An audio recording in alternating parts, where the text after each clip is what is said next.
যদি হার্ড লাইনে আমাদেরকে যেতেই হয়, যেই পথে যাচ্ছে শেখ হাসিনা সেই পথে কিন্তু আপনাদেরকে যেতে হবে। আমরা শুধু একটু খুশি হয়ে আপনাদেরকে দিয়ে দিতে চাই।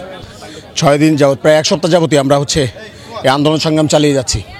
বরিশালে যত ভুক্তভোগী সাধারণ জনতা আছে তারা আসছি, এবং তারই ধারাবাহিকতায় আমরা কিন্তু আজকে শেরেবাংলা মেডিকেল কলেজ হাসপাতালের সামনে আসছি, এবং আমাদের প্রচণ্ড গরমে রোদে আন্দোলনকারীরা অসুস্থ হয়ে পড়ছে। এবং একদম প্র্যাকটিক্যাল এক্সাম্পলে মানে আপনারা দেখেছেন যে এখানে যে আমাদের আন্দোলনকারীরা অসুস্থ হয়ে যাওয়ার পর যখন এমার্জেন্সিতে নিয়ে আসছে, এমার্জেন্সিতে তখন তাদেরকে ট্রলি দিচ্ছে না।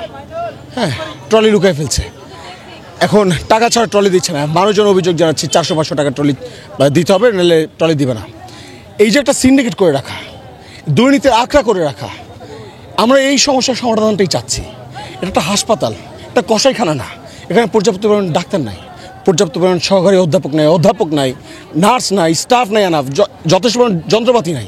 যে আসছে, যে পরিচালকে আসছে, সেই এখান থেকে লুটপাট করে নিয়ে চলে গেছে। যন্ত্রপাতি কেনার নামে হাজার হাজার কোটি টাকা লুটপাট করতে স্বাস্থ্য মন্ত্রণালয়। এই ঘটনা তো নতুন না, কিন্তু ধরেন শেখ হাসিনা পালিয়ে গেছে, কিন্তু এখন ইন্টারিম গভর্নমেন্ট, বাংলাদেশের মানুষের আশা প্রত্যাশার গভর্নমেন্ট, ইন্টারিম গভর্নমেন্ট। তো এখন ইন্টারিম গভর্নমেন্টের তো ফার্স্ট প্রায়োরিটি থাকার কথা ছিল এটা, যে স্বাস্থ্যখাত সংস্কার করা। তো আমরা গত এই 1 সপ্তাহ যাবত এটাই বলে যাচ্ছি যে আমাদের 3টা দফা দাবি আছে। এই দাবিগুলো আপনারা মেনে নেন, মেনে নিয়ে ডিরেক্টলি অ্যাকশনে যান।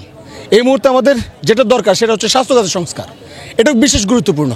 আমরা তো ডিরেক্ট আপনাদের দেখাচ্ছি যে আমরা এখানে এতগুলো তরতাজা মানুষ, অ্যাক্টিভ মানুষ এসে এখানে ভোগান্তি শিকার হচ্ছে। তো সাধারণ একজন রোগীর কী অবস্থা, সাধারণ একজন যে খেটে খাওয়া মানুষ তার কী অবস্থা, যেই ব্যক্তি রিক্সা চালায় তার কী অবস্থা, যে ব্যক্তি ওখানে কৃষিকাজ করে তার কী অবস্থা, যে ব্যক্তির পরিবার অসহায়, যে ব্যক্তির পরিবারে উপার্জনক্ষম ব্যক্তিরাই অল্প তাদের আয়, তাদের কী অবস্থা, তাদের ভোগান্তির কী অবস্থা, বাস্তব চিত্র আমরা জাস্ট কিছুক্ষণ আগে আপনারা নিজেরা সবাই চোখের সামনে দেখতে পেলেন।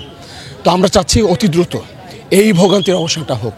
কীভাবে হবে না হবে এটা তো আমাদের চাইতে স্বাস্থ্য মন্ত্রণালয়ের লোকজন বেশি জানে।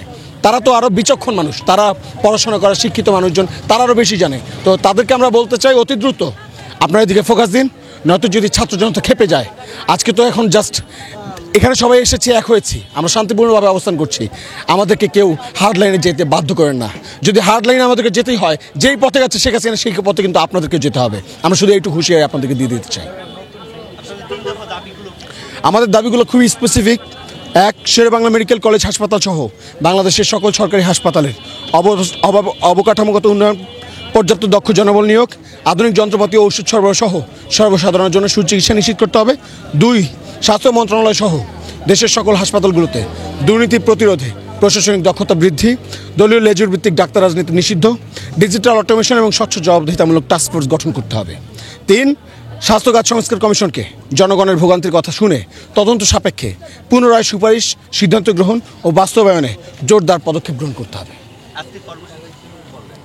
আজকে আমরা এখানে যারা এসেছিলাম, আমরা অবস্থান কর্মসূচি করছি এবং পারফর্মিং আর্ট প্রদর্শন করছি। এবং আপনারা দেখেছেন যে এখানে সাধারণ মানুষ, ভুক্তভোগীরা আমাদের সাথে এসে যুক্ত হয়েছে, এবং মেডিকেলে যারা অসহায় মানুষ তারাও আমাদের সাথে এসে যুক্ত হয়েছে। এবং আপনারা তো একদম প্র্যাকটিক্যালি দেখলেন কী হয়েছে।